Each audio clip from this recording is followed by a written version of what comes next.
আমরা কিন্তু মাতৃতান্ত্রিক, এটা আপনি জানেন। রাজার ছেলে রাজা হবে না, রাজার ভাগ্না রাজা হবে। বিবাহ সূত্রে আমরা কিন্তু মেয়ের বাড়িতে চলে যাই।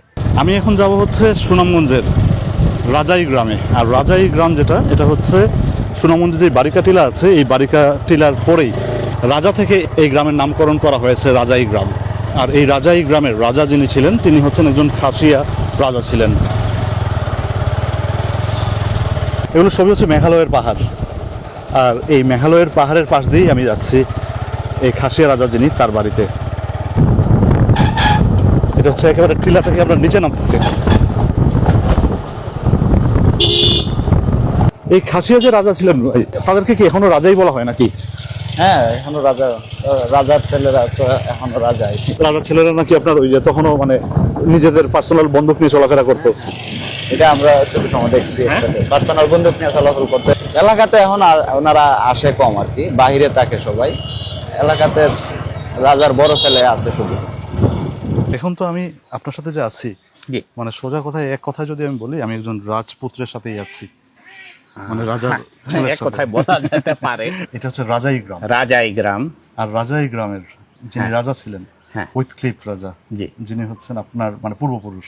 হ্যাঁ, আমার বাবা উনি। আমি উনার বড় ছেলে আর কি, না এই বাংলাদেশ সাইডে। আচ্ছা আচ্ছা, উইথক্লিফ রাজা যিনি জি। আপনার বাবা। হ্যাঁ, হ্যাঁ। আমি আসলে তার ইতিহাসটা সম্পর্কে জানতে চাচ্ছি আপনার কাছ থেকে, মানে আপনাদের এই যে মানে রাজা মানে কিভাবে টোটাল বিষয়টা আমি জানতে চাচ্ছি আর কি। উনার নাম হলো উইক্লিপস ইম।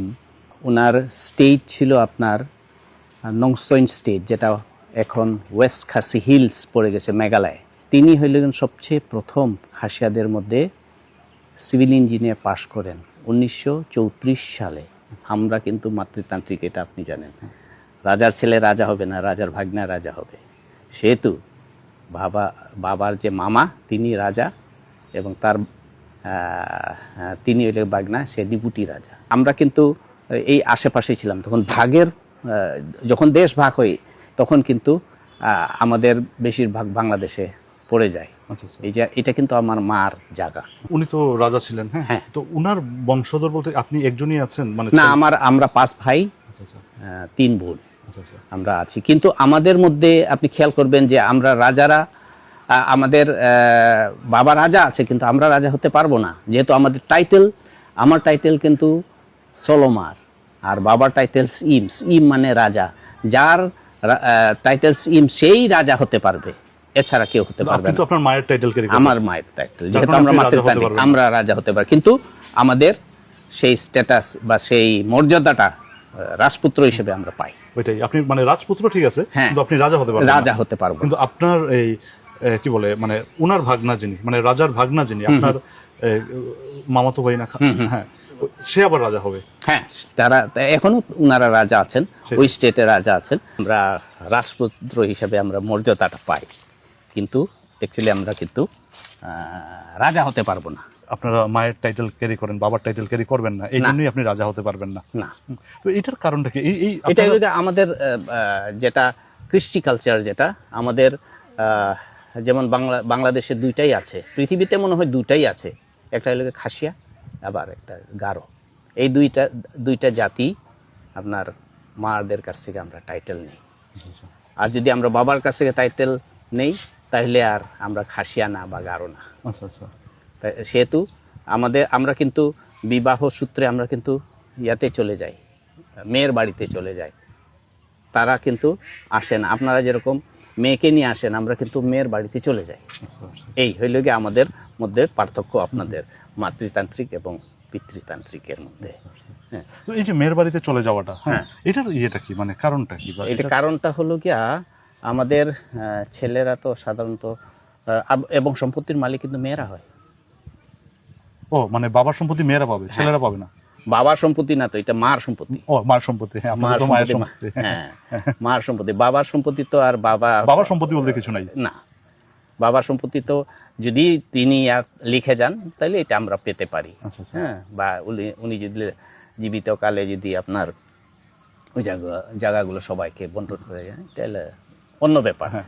কিন্তু আমরা মায়ের সম্পত্তি যেটা। হ্যাঁ, কালচার অনুযায়ী, আমাদের খাসিয়া কালচার বা গারো কালচার অনুযায়ী আমরা কিন্তু অ্যাকচুয়ালি ওই জায়গাগুলার মালিক না, মায়ের সম্পত্তি আপনারা পাবেন না, ছেলেরা পাবে না, ছেলেরা পাবে না। সব মেয়েরা পাবে। হ্যাঁ, এবং আমরা গিয়ে পাবো সেইখানে ওই যে স্ত্রীর বাড়িতে আপনার গিয়ে স্ত্রীর সম্পত্তি। সম্পত্তি আমরা পাবো।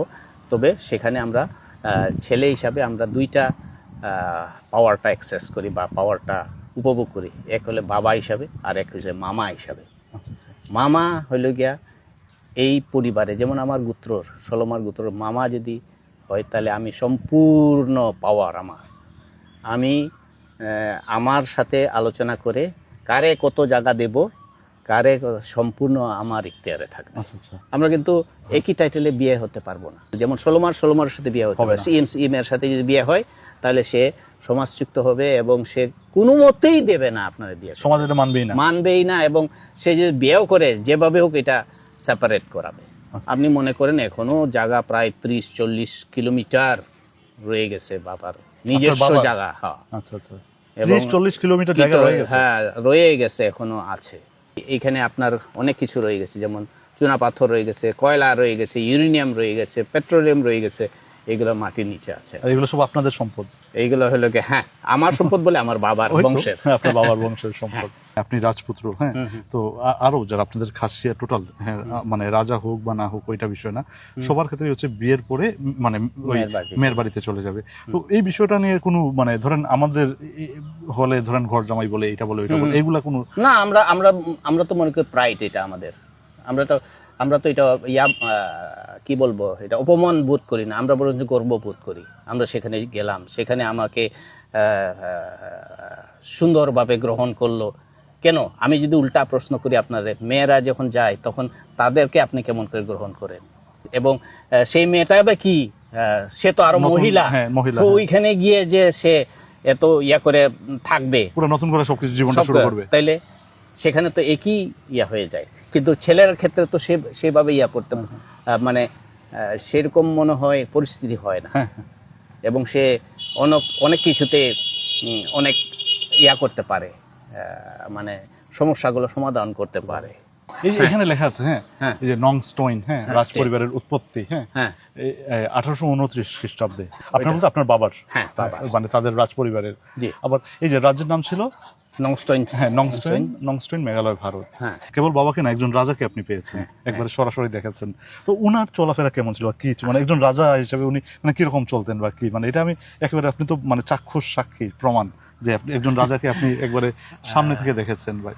আসলেও বাবার মতো তো বাবাই, তো রাজা তো রাজাই। ওনার চেহারা দেখলেই আপনার শ্রদ্ধা অটোমেটিকলি চলে আসবে, তার চেহারা, তার কাজে। এবং উনি কিন্তু খুব পিয়া ছিলেন, মানে খুব রিজার্ভ ছিলেন। আপনাদের তো নিজস্ব একটা ধর্ম ছিল। হ্যাঁ, আছে, এখনো আছে। ওইটা কি নাম ধর্মের? ওইটা খাসি ধর্মই বলে।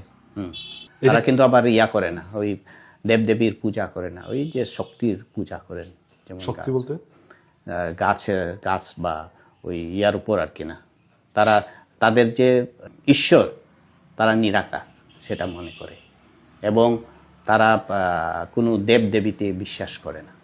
আপনাদের মূল ধর্ম যেটা? হ্যাঁ, মূল ধর্ম যেটা।